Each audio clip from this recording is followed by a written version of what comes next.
Our history teachers have lied to us. Remember hearing there were 13 original colonies? Well, there were really 15 English colonies in 1776.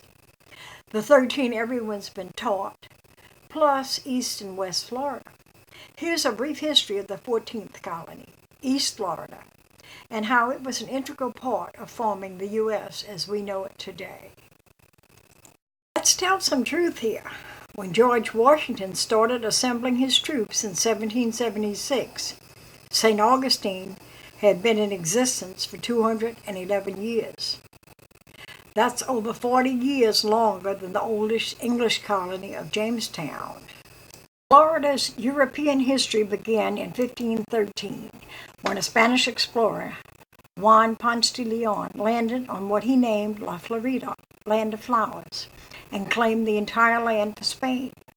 In 1565, King Philip II of Spain sent Pedro Menendez to La Florida to establish a Spanish settlement.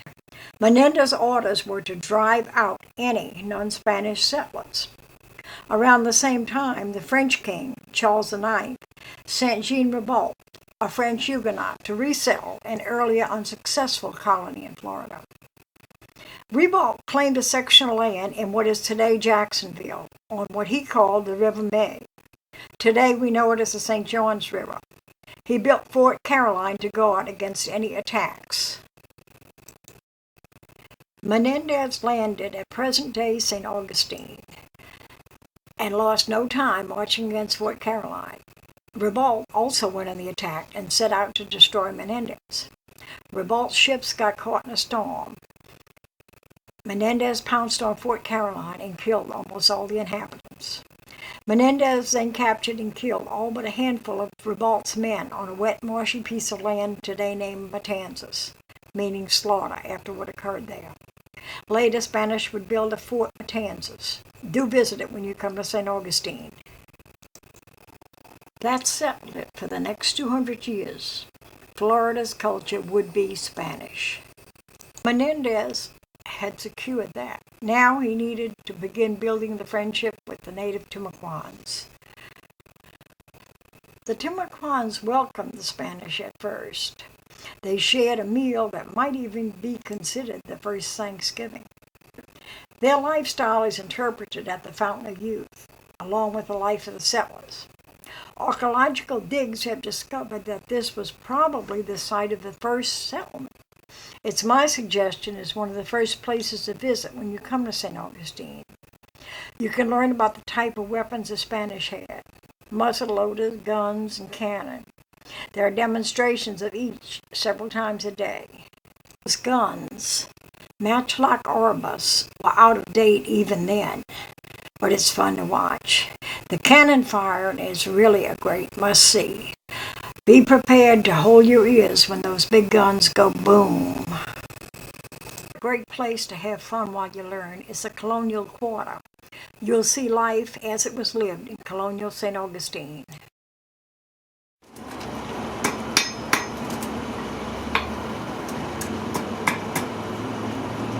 Now I'm just trying to break the end of this off. What are you making? I'm going to make a hook. A hook? Okay. It's a hanger, door hanger. Gotcha. But first thing I need to do is I need to take the bad part of this iron because it's been used over and over again. And that right there isn't really usable anymore. Okay. I need to break it off.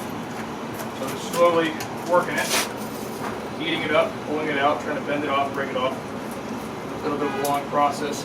Sure. But by the time I'm done, I'm going to kind of make this. This is a different style hook. The one this one is it ends up becoming a heart. But okay. It's going to kind of be like that, except it's going to have a fold so you can put it on a door. Very nice. Very nice. And how do you stay cool in the summer when it gets really hot? Do you have buckets of water? Like that's about all you can do? That's the only thing to do. Oh, man. And you do that even during the winter because it's a 2,000 degree fire most times, so it's you want to try and keep as cold as possible.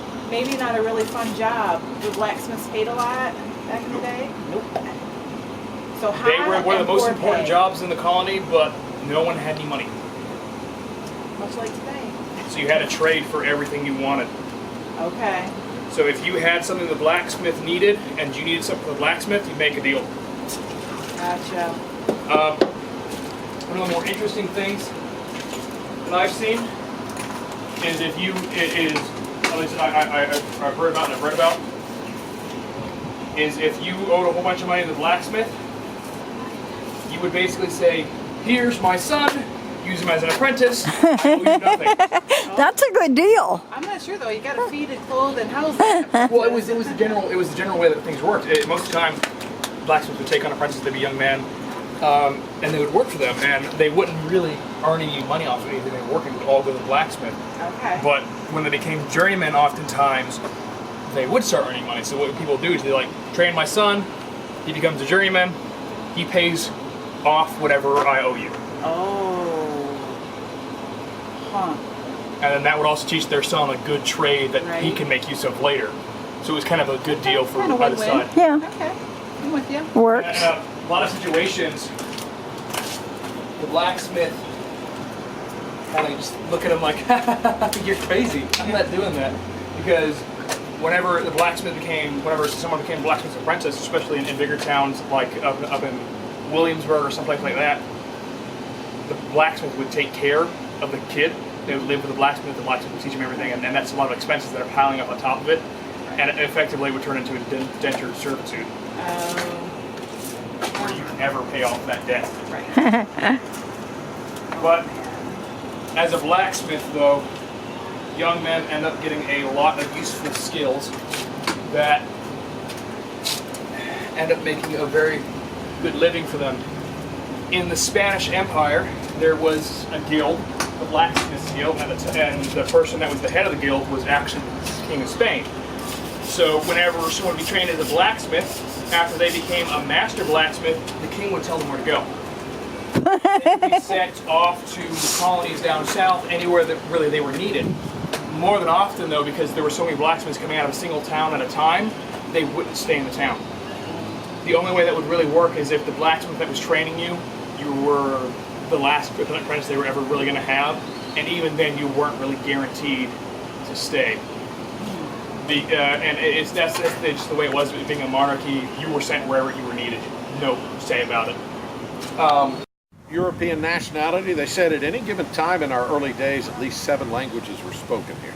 And there were people from other European nations that were also Catholic. So we had a good number of Germans. We had Irish, often be an Irish regiment stationed alongside the Spanish soldiers at the various forts. Flemish, Portuguese, English, French, Native American languages, of course, and there were half dozen African languages spoken in our early history, and I'll tell you about that in just a little bit. Spanish settled St. Augustine 42 years before the English got their first permanent settlement, Jamestown, founded. And when Jamestown was founded, we already had over 120 homes and businesses here. And then when you take into account when Ponce de Leon claimed Florida for Spain, you're adding 52 additional years to that. Now we go back to 1513. Ponce had been the governor of Puerto Rico. The king was putting a new man in that post. It would be Christopher Columbus's son. And the king told Ponce, don't come back, go explore, find more islands for Spain. And instead, he found this peninsula. It was early April. Back in Spain, a big celebration underway called the Festival of Flowers. And then the wildflowers here were blooming. So he took this inspiration and he called it the flower, La Florida. For a little over 50 years, the Spanish made multiple attempts at settling La Florida, and they all failed. At least 11 tries. And the reason they fell, different reasons, but it boils down to Florida was too wild of a land. And King Philip II actually put a moratorium on any more attempts, but he lifted the moratorium for his friend, confidant, and our founder, Captain General Pedro Menendez de Avilés. Menendez, youngest son of a very large family. Wild child, he ran away. When he was 9, they found him 6 months later in a port city, and he was working on ships. Now, he'd grown up alongside the ocean, but now he's actually sailing on ships, and he's really developing this love for the sea. He joined the Spanish Navy as a teenager, served in armadas that would accompany Spanish fleets, protecting them from French corsairs. And then he scrounged together enough money to have his first ship built. And he became a privateer in the service of King Charles V, and again, primarily sailing against these French corsairs. King Charles V's son was Prince Philip II, And then we move ahead in history, and it's now King Philip II. And years before St. Augustine was settled, he'd asked Menendez to do a Florida expedition, and Menendez said no. Menendez's quote was, "Florida is a graveyard of desolation that I want no part of." Something happened to change his mind in 1563. Menendez, like his parents, had a lot of children, but it was all daughters except for one son, Juan, who was also a captain. Menendez and Juan were preparing to take back to Spain from the Caribbean what would be the biggest treasure fleet yet in Spanish history. But it was hurricane season, so they're worried about losing the fleet. So they decided to play it safe by splitting the fleet in two. Menendez would go first. He made it safely back to Spain. He told his son, "You wait until this specific date. You can leave anytime you want after that." His son did not listen to him. He left 4 weeks earlier than his dad told him. And sure enough, in the Bahama Channel off the Florida coast, his fleet got hit by a hurricane. Only lost one vessel, but it was the lead ship, the one Juan was on. And when Menendez got word back in Spain, he was hoping Juan was still alive, a castaway somewhere. And he told the king he'd changed his mind, he'd do an expedition. He was also going to search for his son while he was over here. In late June of 1565, he had it all put together. He had 11 ships under his command, and they made a short 5-day voyage from Cadiz, Spain to the Canary Islands, where they were supposed to meet up with 24 more ships also crossing the Atlantic. These other ships were late, and he didn't want to wait. He knew via Spanish spies in France, one of his rivals. Captain Jean Ribault was also preparing to cross the Atlantic, and Ribault was going to deliver provisions, weapons, soldiers, and ships to Fort Caroline. French had built that the previous year on the River May, what we now call the St. Johns River. It's about 40 miles that way. Menendez wanted to get here first, stop that delivery, kick out the French already there at the port. So in early July, they quit waiting for the other ships. He sent 2 of his 11 back to Spain. The other 9 began their crossing. And they were, you're going to learn hurricanes play a big role in our history, because they were only a third of the way across the Atlantic when that's exactly what they sailed into. Hammered so hard, he lost 4 ships to the storm. And then after that storm, he lost another ship to French corsairs. And it was actually a caravel called the San Antonio. So now, on August 13th, he's been whittled down to 4 horribly overcrowded, badly battered ships, and that was the day they sailed into the harbor at San Juan, Puerto Rico, August 13th. Quick repairs are made. 1 additional ship was acquired. They left 2 days later. They spied La Florida on August 28th, which in the Catholic faith is the feast day of St. Augustine, what would inspire our name. They sailed up to the River May, and they saw Ribault had won the race across the Atlantic. A number of his ships were anchored right at the mouth of that river. After trading cannon fire, Menendez brought his ship south, and remember, he'd got an additional one there in Puerto Rico, so he had 5. 4 of them came into the inlet September 8th. They made landfall just a few blocks north of where we are right now. His own personal ship at this point in history was the San Paleo, and it was too big. It was humongous. Too big to cross a sandbar to get into the inlet. Your average Spanish galleon back in those days was plenty big, like a 16-story building turned on its side. 160 feet long, 35 feet wide. His was almost twice that size. He would have to leave it anchored out in the open ocean, but he knew it'd be a target. It would be a prize for the French to take. So what they did was to offload enough cargo to get the settlement through January, and then he ordered the San Paleo to safe harbor in Havana, and he remained here. Good call. 2 days later, French ships under Ribault's leadership showed up off the coast. Now, Ribault was also a captain general, and he had another title, Viceroy, Captain General Viceroy. He was a man of the sea. He had this choice. Does he attack the brand new settlement right away? Or, since the San Paleo's not here, he knows where it's going, does he go after that, add it to his fleet, and come back and take it? He wanted that ship. So all these French ships sailed south. Over the next several days, the weather began to turn, finally turned into a full hurricane. So Menendez knew these French ships probably would not be returning. He knew that French fort was now badly undermanned.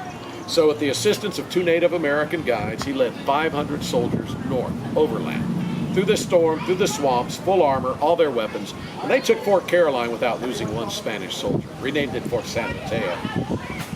Of those French ships, 1 survived the storm. All those others were either sunk or run aground before they even got to Cape Canaveral. And there were survivors, 300 give or take, including Ribault. They were captured by the Spanish in 2 separate groups at an inlet 15 miles south of here. Now, the first group numbered about 100. The Tamakwa Indians, local tribe. They'd seen them on the south side of the inlet. They told Menendez.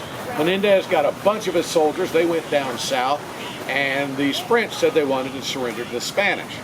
And what they did was to send them over north, 10 at a time in these boats, hands bound behind their back. When they got to the north side, they were led into the dunes where they were executed. Second group, they actually went through to find which had unique skills a brand new settlement could utilize. Of those, Menendez made them an offer, which is basically, we're prepared to let you live if you live with us, if you become a Spanish citizen, and if you become Catholic. France was a Catholic nation, but these were the Huguenots, the early Lutherans. That was heresy back then, and to escape persecution, they'd left Europe. But of those he made the offer to, only 16 took him up on it, and they were spared. And then the rest of those French also executed at that inlet that the Spanish named Matanzas. And Matanzas, translated, means slaughter and massacre. Menendez was not even here 3 years. He never found his son, returned to Spain at the age of 47. He crossed the Atlantic more. He served as governor of Cuba. And then in Santander, Spain, at the age of 55, he was inspecting the Spanish Armada. He contracted typhus, and that's how he ended up dying. It up under the flint to clear off any from the last time they fired it, and then their thumb up the prison to get any off from there. Lock it up. Little powder in the pan. Even with all those steps, these guys were so well trained they could easily fire their guns twice a minute.